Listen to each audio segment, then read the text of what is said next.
I am Richard Rich Jacobson, 49, and am a very successful inventor, writer, and OTC stock trader. My wife was Susan Sue Williams Jacobson, 46, and was the owner of the most successful real estate company in the West Michigan area. We have 2 living children, Richard, 22, a college grad currently in OCS in the Navy, and Carol, 20, a junior at the University of Michigan studying pre-law with the intention to go to law school. We lost a second son, Jack, to SIDS when he was 6 months old. He would have been 18. We are probably considered rich. I met Sue at a mixer sponsored by the ROTC while I was in college. She was a freshman, 19, and a member of a sorority that was aligned with the ROTC house. I was a senior, just turned 22, and getting ready to start my commitment to the Army. At the time, the military was downsizing, and I was only going to basic training and the specialized training school for my military occupation. I had hoped for flight training, but my eyesight was not good enough when corrected for even helicopter pilot training. I was assigned to the equivalent of IT for that specialty. It made sense because my major was electrical engineering and my minor was computer programming. After my training, I would be assigned to a ready reserve unit. The mixer was during the 3rd week of the fall semester. The intended purpose was to have the ROTC students integrate with the normal campus scene. Sue was there with her sorority as a newly minted member as Hell Week had just ended. There was a local band at the party that played a mixture of jazz, rock, and pop music. I was not then and am not now a great dancer, but my mother taught all of us kids to dance when we were starting high school, so I could make some moves without embarrassment. I asked the young lady to dance, and we ended up dancing several times. She said her name was Susan Williams.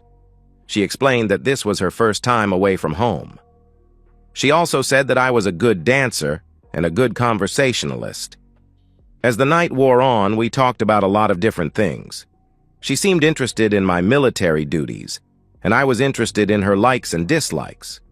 I got her phone number at the sorority house, and we dated for the rest of my senior year. She was aware that after graduation I would be gone for about nearly 9 months for active duty training. Because of my commitment and her schooling, we did not make any long-range plans. I kept in touch with Sue through phone calls and letters. About 6 weeks into my basic training, I had a long weekend pass. Sue came down to the base, and we enjoyed the time together. After basic training, I had a 10-day delay en route, shorthand for a free vacation, before having to report for my advanced training. Sue and I spent almost all of my waking time together. We really did not do anything special, just enjoyed each other's company. I asked her to marry me, and she accepted. We planned to wait until after her junior year to marry, but felt we could wait. I gave her a nice but not gaudy engagement ring. I was in AIT for about 4 months when my father died. He had been sick with a failing heart for several years. He had a fatal heart attack. I was on compassionate leave for the funeral and to assist my mother with the estate business when I was involved in a car accident. I was in the hospital for 10 days. The drunk that ran the stop sign died. Because of a severe concussion, a broken ankle, and a whiplash neck injury, I was discharged from the military.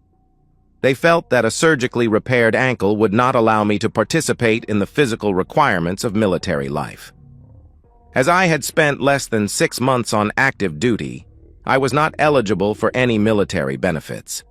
An ambulance chaser talked me into suing the other driver's estate, and I got a large 7-figure settlement from his insurance and a large property of 30 acres and a big, nearly new house on the city's outskirts. Sue had visited me often while I was in the hospital, and when I got out, helped me with my rehabilitation. The concussion caused some balance problems, and the ankle was in a walking cast for 8 weeks. She helped keep me steady when I was unstable. We talked a lot about our future, and Sue admitted that she was not cut out for college life. She decided to drop out and took some courses at the local community college to study for a real estate license. When she passed her license test, she was hired by a small real estate firm in the city. Once I had healed and my balance problems subsided, I was hired to telecommute by a machine design company in California. Other than the interview, finally product test runs, and the sales conventions, I worked from my house in Grand Rapids. I was allowed to patent all of my designs and improvements. We got married in June and took our honeymoon in Wisconsin at the Dells. We saw all of the natural sandstone formations.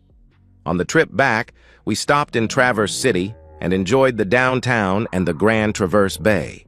That started us on the path that lasted for the next 25 years. Like all marriages, we had a lot of arguments over the years, mostly about the kids or money. I wanted them to be grounded in the idea that earning things they wanted to make them more valuable to them. Sue wanted them to have anything they wanted. We generally compromised. They had to earn the big things, but got the small things just by asking. We also had all of the normal emergencies. Rich hurt himself by riding his bicycle into the street and was bumped by a car. The bones healed, the road rash cleared up, but the small scar through his eyebrow over his left eye gave him a devilish look. Carol was the consummate tomboy until she hit her teens. Then her worst injuries were numerous broken hearts. They were good kids, and we tried to give them the space to learn from their mistakes while trying to keep them safe. We managed to last through the kids, the dramas, and the catastrophes of married and family life. We were approaching the silver anniversary of our marriage. Then came the missed date. After a couple of years, I wound up buying a large part of the business. Sue advanced in the real estate firm to where she finally bought it. The kids were normal kids. I started writing because my kids told me I was a great storyteller, and they started recording and transcribing my stories when they were in high school. When they had a fair amount of stories built up, they contacted a literary agent, and he came and offered to represent me and get me published. The first company he went to offered me a great contract, and the only thing I insisted on that they did not offer up front was that the copyright and secondary rights belonged to me. They agreed, and when they heard some of the kids' recordings, wanted me to read the audiobook versions. The stock trading started when I sold my share of the company and licensed the patents to the new owners. They were a little upset when they discovered that the company did not own the patents. After some serious negotiations and an adjustment of the price, they bought the business. Because I did not have any definite goals, I was bored. So I took a couple of online courses in stock trading and tried my hand at what is commonly called day trading. But I was looking at longer turnaround times and much lower stock purchase prices. That made any losses less costly and wins generally bigger. I traded penny stocks. The OTC market had thousands of small and medium-sized companies that had stock prices of $5 or less per share. I had an average of 20% winners, and that actually made the trading very profitable. About 8 months before our silver anniversary, things had been getting very frosty around our house. Sue became very shrill in her unhappiness. She also stopped all intimacy with me. I did not have any idea what the problem was. When I suggested counseling, the frost became ice. I then suggested to Sue that a long vacation would be nice. I also suggest that we plan something to celebrate our 25th anniversary. I hoped that this might heal whatever was causing the problems. She agreed, and we planned to have a small party for family and friends for our anniversary. Because the anniversary would fall on the Saturday of Easter weekend, we scheduled it for the following week. I decided to get Sue a nice gift to show her how much I loved her. It was a very delicate, fine gold necklace with 5 stones. There were 2 diamonds with the kids' birthstones in between the diamonds. I then got her to agree to a nice lunch date on Saturday of our anniversary. I was headed for our lunch date with the necklace in my pocket. As I was passing an upscale shoe store, I saw her with her mother in the shop. As it was near the restaurant, I went on. I thought she would meet me as planned, so I went and got a table. The date was for 12, and when she hadn't shown up by 12:45, I knew she had forgotten the date. I ordered, ate, and went home. Susan was not there. I started to think of what I might have done to piss her off. The avoid at all costs ploy was one of her normal tactics when she was pissed. When she wasn't back by 5, I began to get angry and worried. I called her mother and asked what time they had ended the shopping spree. She said she had not been shopping and had not seen Sue at all that day. That lie made me angrier. Sue finally arrived home at about 6:30. As she walked through the door, I could see her hair was wet. I angrily said, "I really enjoyed our anniversary lunch, dear. I hope whoever you got your mother to cover for was worth it. It hasn't rained here for several weeks, and here you are with wet hair." Sue turned white and started to say something and then stopped. She reached up and slapped me. Then she started crying. I warned her that she had better not ever try to slap me again, or we were through. I also demanded an explanation as to why she had her mother lie for her. I told her I saw the two of them shopping 20 minutes before our lunch date. I pointed to the kitchen table and said, "I had a wonderful day planned for our 25th anniversary, but you never showed. On the table are the cruise tickets I was going to give you. There in that empty jewelry box was a necklace that had 5 stones on it to commemorate our life together. But if you look, the tickets are now canceled. The box is empty. If you can't keep a date with your husband on our anniversary, you don't deserve any gifts."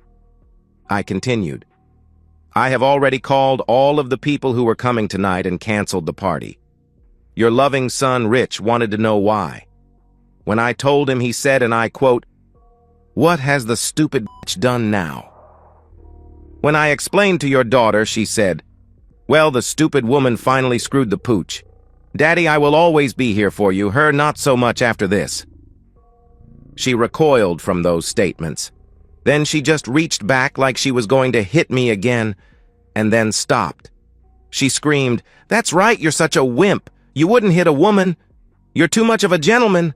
Well, for your information, asshole, sometimes I like it a little rough. Marty, your best friend, fills that need for me. Oh, and just so you know, he is getting a divorce, so I think I will too.' With that, she stormed out of the kitchen and into the bedroom and locked the door. I had already removed all of my clothes from it and put them in the guest room. I was disgusted and hurt, but thought that it seemed to just be par for the way things had been going. I went and knocked on the bedroom door and heard something hit the other side. Then Sue screamed, 'Go away! My lawyer will have the papers ready Monday.' I just reached for my little paperclip key and unlocked the door. I opened it and looked in at Sue crying on the bed. I angrily said, 'Happy anniversary, you just dumped the last 25 years of your life down the drain because you want to get slapped around. You have to be the dumbest woman in town. Marty's 2 ex-wives have restraining orders against him for putting each of them in the hospital. His current wife is the daughter of a policeman who has told him if he ever hurt her, he would be in jail for a long time. Do you really think that you were the first one he slapped around?' With that, I left the room and closed the door. Sue went ahead with the divorce, asking for nothing but her personal savings account. She and Marty, my ex-friend, got married the day after it was final. A year later, Marty killed her when he beat her so badly he broke a rib and a splinter punctured her heart. Marty got 15 years for second-degree murder, and I visit Sue's grave every year on what would have been our anniversary. I put a bouquet of flowers there and talk to her. I don't know if she listens, but it helps me. She was a significant part of my life and gave me 2 wonderful children. In the end, she hurt me, but I loved her. Life has a way of teaching us lessons we never anticipated. In the aftermath of Sue's tragic end, I found myself reflecting on the 25 years we spent together, years that were a blend of love, challenges, and the shared goal of raising a family.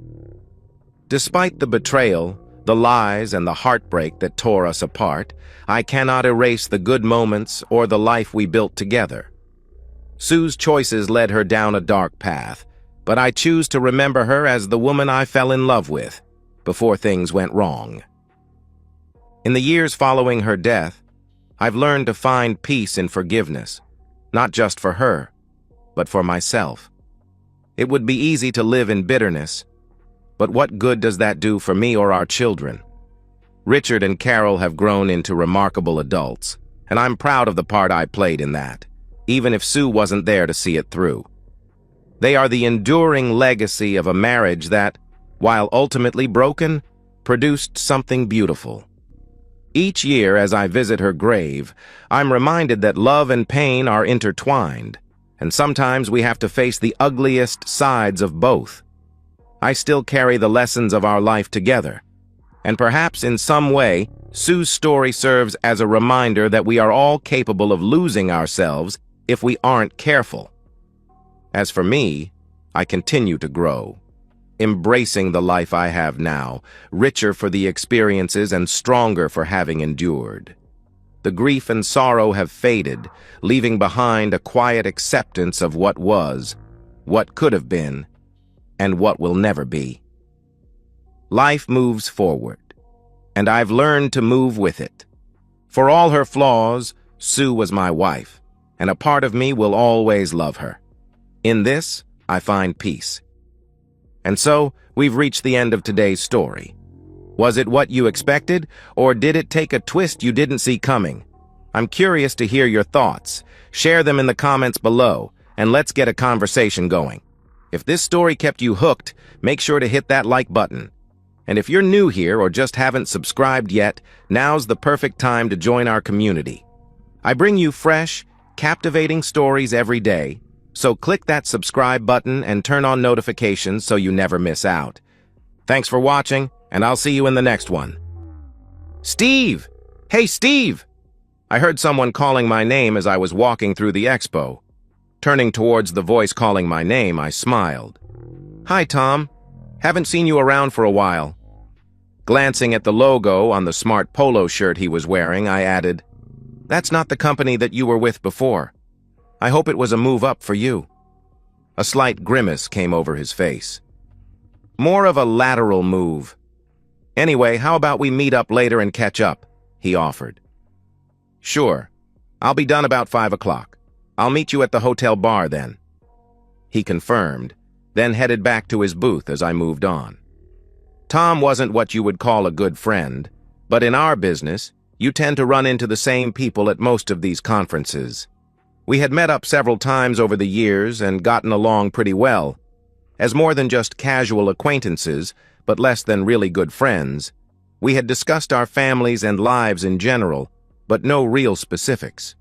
I had noticed that he had been missing these conferences for the last couple of years, and it was good to see him back. I'm sure that we would have a good time catching up on our lives. So, new job then? I asked as I sat down beside him and ordered my drink. Yeah, I had a difference of opinion with my old company and we parted ways. Wow, that's rough.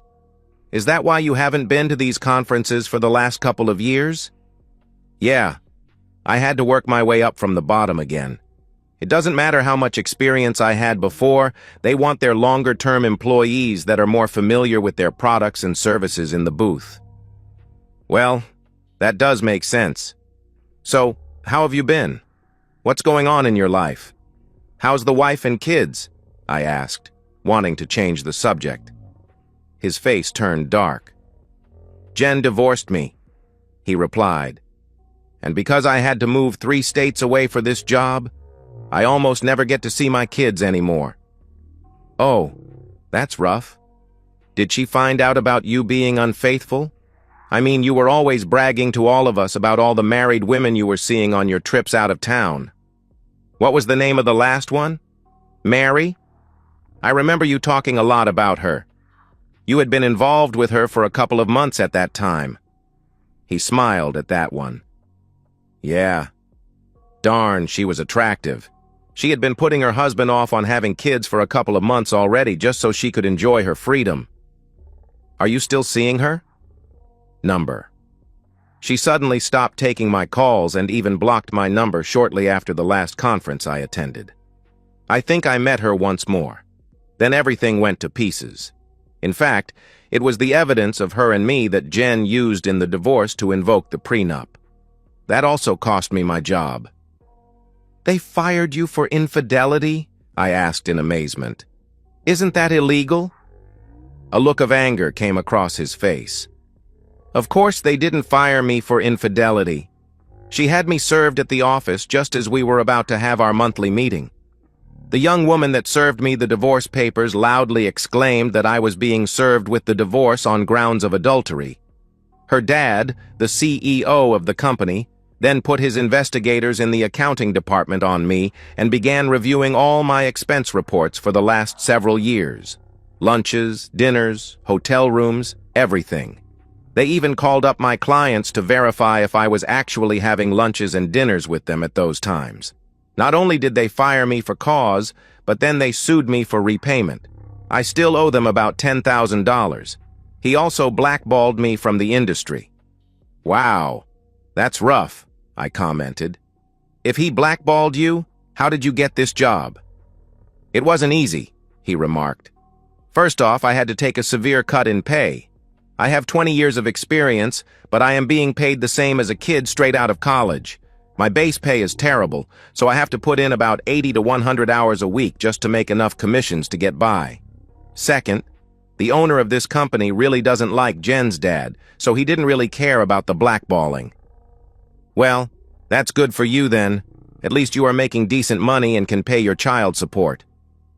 That's not the worst part. Jen wasn't just out for blood. She wanted my complete destruction as well. Since the accounting office had all the receipts, they knew all the places, times, and dates. Her daddy hired a really good PI firm to track everything down. They found over a dozen other women that I had been seeing. Every one of their husbands got a package delivered to them. Of course, the lawsuits went nowhere, except to ruin my reputation.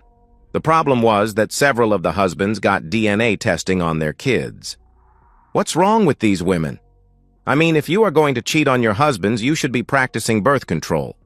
3 husbands sued me for back and future child support. I had to trade in my BMW for a used Ford Focus. Of course, I was kicked out of the house. It was in Jen's name, a gift from her father just before we got married. I now live in a tiny studio apartment in the worst area of town. I am working so much and have no extra money, so I have no social life. The only time that I can afford to drink is when I am traveling and can expense it as entertaining a client. My only hope right now is that Jen will marry the guy that I heard she is seeing and end the alimony payments. Heck, I'll even sign off on letting him adopt my children to quit the child support payments. It's not like I have the opportunity to see them now anyway. Wow, I remarked. Sounds like you really angered the wrong people. He was on his 4th drink by this time. I was kind of wondering if he would have enough money to pay his bar bill. Look, Steve, you and I have been kind of friends for years. I'm really desperate here. I really need a good sale. I can get you a really good price, and I know that there are a lot of our products that you can use. Get me a list of what you need, and I'll beat any other price that you can get on them. Darn. It was sad to see this once proud man begging now. Tell you what, let's just enjoy this evening, and we can discuss business tomorrow. After all, as you said, we have been friends for years, I offered. He smiled at that, thinking that he would be getting a good order from me. Okay, buddy. Now, I've been sitting here complaining about my difficult life. What's been going on with you? Well, Tom, the last couple of years have for me been remarkably similar to your life, with a couple of differences. Really?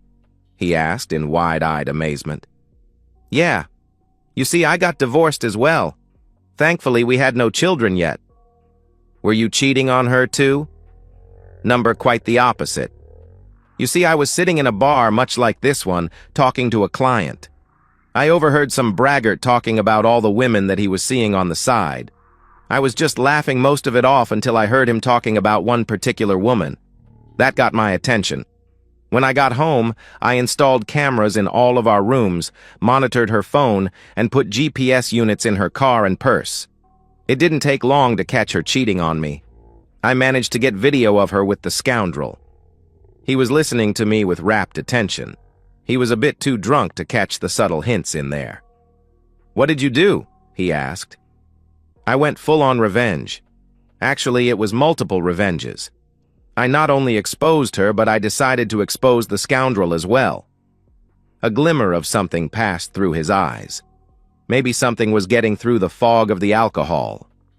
Hey, you know, in all the years we've known each other, We've never shown each other pictures of our families, I exclaimed. Here's a picture of my ex-wife, I proclaimed as I pulled up a photo on my phone. His face immediately went pure white. But that's... He sputtered. Yeah, I agreed. That's the woman you were bragging about seeing at the last conference that you attended. You! He accused. Yep, me. You ruined my life. I couldn't help but laugh. Well, you did have an affair with my wife. You should know that actions have consequences. It was just an affair, he pleaded. It didn't mean anything. Actually, it meant everything. I didn't know that she was your wife. Doesn't really matter. You knew that she was somebody's wife. Besides, you knew that you were also married. You remember that vow to forsake all others? Some of us take that seriously. It was really sad to watch the guy fall apart and begin crying there in the middle of the bar like that. Okay, Tom. Get yourself together now. There's a bit more information that you really need to know about, I told him. Really? How much worse can it get? He asked. Well, a lot worse, actually. The good news is that everything else has already been put in place and is already in play. There will be nothing else added on from here on, unless you mess things up again. Please tell me that things will be getting better for me, he begged. Well, they can, depending on your actions. At least they won't be getting any worse. I should start by telling you about my new job. I'm now working for your old company. I'm the director of engineering, and I work directly for the CEO, your ex-father-in-law. He's going to be retiring in 6 months, and I will be named the new CEO. I think that's what the plan was for you until you messed it all up. Next, the owner of your company and your ex-father-in-law don't exactly hate each other. Actually, they are more friendly rivals. In fact, the three of us will be playing a round of golf on Friday.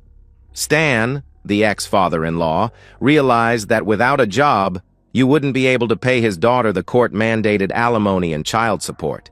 He discussed it with your new boss and got you the job you have now. Well, at least it can't get any worse. I can start working my way up in this company and hopefully she will marry the guy she's seeing and eliminate my alimony payments. Yeah, I wouldn't count on that too much. I seriously doubt that you will be moving up in your company. Sure, you will be getting your annual cost of living raises, but you will remain at your current position. Nobody trusts you enough to promote you. I let that sink in for a couple of minutes. Then I continued. Oh, let me show you a couple of pictures of my new fiancée and her kids. I pulled up another photo on my phone. I think that it was a bit of a shock, because it took him a minute or two to react. That's your ex-wife. Yes, I confirmed. And these are your children. My children? Yep. You know that they are now calling me Daddy? I guess that since you haven't been able to see them for a couple of years, it is probably natural. I am the only adult male in their lives now. You're dating my ex-wife? He exclaimed. Actually, we are engaged, I replied. Our wedding is planned for April 2027. He thought about that for a minute. Then it dawned on him. Wait a minute. My last alimony payment to her is in March of 2027. Yes, I know. She refused to marry me before then. She wants to collect from you for all she can. You really should have known better than to anger an Irish redhead. You got a double shot of anger management issues there. You got that famous Irish temper, then the famous redhead temper on top of that. That's a bad combination. I thought we were friends. How can you do this to me? Well, I thought that we were friends as well. That is, until I found out you were having an affair with my wife. But I didn't even know she was your wife, he complained. Doesn't matter. You knew she was someone's wife. Maybe you should have found out whose wife she was before you got involved with her. Oh, God. Can this get any worse? You really should never ask that. It jinxes you.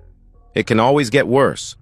On the upside, you still have 10 years of child support left to pay. Eventually, those kids will start dropping off as they turn 18. Unfortunately, you will most likely still be paying the back support for a while yet. Once the first couple of kids turn 18, you can use that money to double up on those payments. Unfortunately, unless you really impress your boss, you will most likely be laid off as soon as your last child support payment is made. Also, there are still several angry husbands that really want to get their revenge on you. So far, I have convinced them to hold off, because if you are injured, you can't work and keep making the payments on time. Once you are done with those payments, there really won't be much of an incentive to hold off anymore. Anyway, it was good to catch up with you tonight. Maybe we can catch up again at the next conference. I'll take care of the check, since you seem to be having some money issues. I told him as I paid the check, then left him there contemplating his future existence. The beautiful redhead sat at a booth in the corner observing the conversation. She watched as the tall, well-built man got up, paid the bill, and strode out of the bar. She saw the devastation on the other man's face. Of course, she knew what had just happened. Still, she was compassionate. The poor, broken man really could use some good fortune to come into his life. Yes, he deserved everything that was happening to him, but judgment tempered with mercy is always best. After all, people can learn from their mistakes, so giving them a chance to redeem themselves always benefits society. The red-headed goddess spied a tall, leggy blonde beauty enter the bar and look around. She was already familiar with the blonde, and she had already made arrangements for her consequences to visit. The redhead smiled. Worst case, she would move up her plans for the blonde. Her fate was sealed regardless. The redhead closed her eyes and concentrated. Suddenly, several other customers entered the bar and took all the available booths. The only seat left was at the bar beside the devastated man. Having no other choice, the blonde strode confidently to the seat and sat down. Karma smiled. It was all now up to the devastated man whether he would get a bit of relief or have further devastation in his life. After a quick glance at the 6 feet 5 inches muscular man in an obvious disguise sitting alone in a dark booth at the back of the bar, the red-headed goddess decided to let things play out as they would. It had been a long month for the beautiful redhead. She needed to relax for a night. With one more spell to ensure that the devastated man would not be seriously harmed, he did need to be able to work to make his court-mandated payments. She decided to relax for the rest of the evening. The clearly exhausted and overworked cocktail waitress set another drink down in front of her. The redhead who was named Karma saw the pain in the waitress's eyes. She saw that life had been hard on her and that she did not deserve what she had been through. She saw that this woman was a very honorable and decent person that had been dealt a difficult hand. It was time for her to get a strong dose of good karma. As she was sipping her drink, her mind went into her archives to discover her situation. She discovered what she needed to know. She made her move the next time that she stopped at her booth. "What time do you get off, honey?" she asked. It will be another 2 hours, but I really don't date customers. Besides, I really need to get home to take care of my daughter." What's the use of being a goddess if you can't use it occasionally for your own purposes? She thought. Suddenly, the brunette waitress's phone suddenly rang. She answered it. The gist of the conversation was that the waitress's daughter had already fallen asleep, and her teenage babysitter was willing to stay the night for no extra charge. "Well, now that that has been settled, I'm in room 512. Don't worry, I'll have you home in plenty of time to fix her breakfast tomorrow morning. I'm pretty sure that this is something that you need." Seriously, she is a goddess. No one can resist her. The brunette rested peacefully in the luxury of the high-end suite.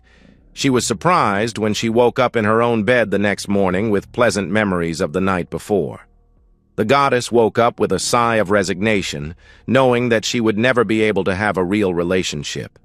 Still, she was content that she had made the proper arrangements so that the waitress would be taken care of. She would just have to be satisfied with the occasional connection that she could work out. Tom failed his test for redemption. He used his expense account to buy the married blonde drinks and convince her to his hotel room. Unfortunately for both, she didn't take much convincing. In fact, it is still a point of contention on whether he talked her into it or she talked him into it. Either way, her jealous husband, who had watched the entire thing in disguise, severely injured Tom to the extent that he would never be able to function normally again. He then used his prenup to divorce the blonde and leave her with just the clothes on her back when she left. She is now working multiple jobs on the bad side of town to survive. Oddly, a week after the encounter between the red-headed goddess and the brunette waitress, a very expensive Lexus SUV suddenly broke down in front of the modest bar. As luck, or karma, would have it, the rich woman sat in a booth that the brunette beauty was serving.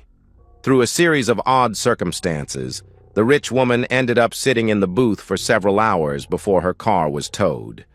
The time allowed the two to get to know each other very well. It took a couple of nudges, nothing that neither of them really didn't want to happen, but more to push things along.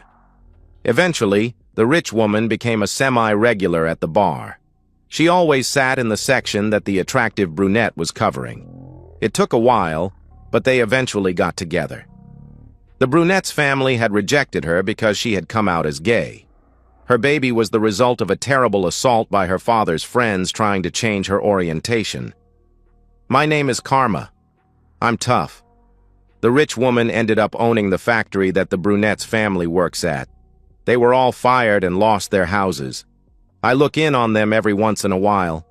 I saw one time at Christmas when her siblings brought their children to a charity event to get Christmas presents. She graciously offered to buy her nieces and nephews presents for Christmas. She even invited her entire family to their house for Christmas dinner. She used that opportunity to show her prejudiced family the love and respect for each other in her house. It didn't fix everything, but it was a start. Tom? Well, what can I say? I gave him the chance to help himself. The main issue after that night was that he was so badly injured that he was never able to function normally again. Once his last biological child turned 18 and graduated from high school, he was laid off from the company he worked for. Because of his past, he was blackballed from ever working in the industry again. He ended up as an alcoholic assistant manager at a Taco Bell. I really did try to help him, but his decision-making never got any better. What can I say? I really am tough. The blonde? Well, she was never even close to the beauty that she once was. Once your facial features are damaged to that extent, it takes a lot of money to fix it. Her now ex-husband had discovered a lockbox hidden inside a wall in the house he had inherited a week earlier. He managed to skip the country before the search was put out on him. Rumors have it that he is living very well in a tropical environment right now. Oh. You probably want to know about Mary. Her case was very sad. She did end up repenting her evil ways. Unfortunately, it was too late for her. Steve did end up forgiving her on her deathbed. She contracted a serious illness from her third partner after Steve divorced her. Unfortunately, it was too late before she discovered it. Yes, she was truly remorseful. I did visit her towards the end. The best I could do for her was to make her passing as easy and painless as possible. Okay, so I probably went a bit overboard on her consequences. What can I say? Okay, so I'm not only human. Still, I deliver karma to those that deserve it. Yes, I made sure that her lawyer was incompetent. Yes, I made sure that her ex-husband could manipulate their finances to his advantage. Yes, I made sure that the prenup could be fully enacted.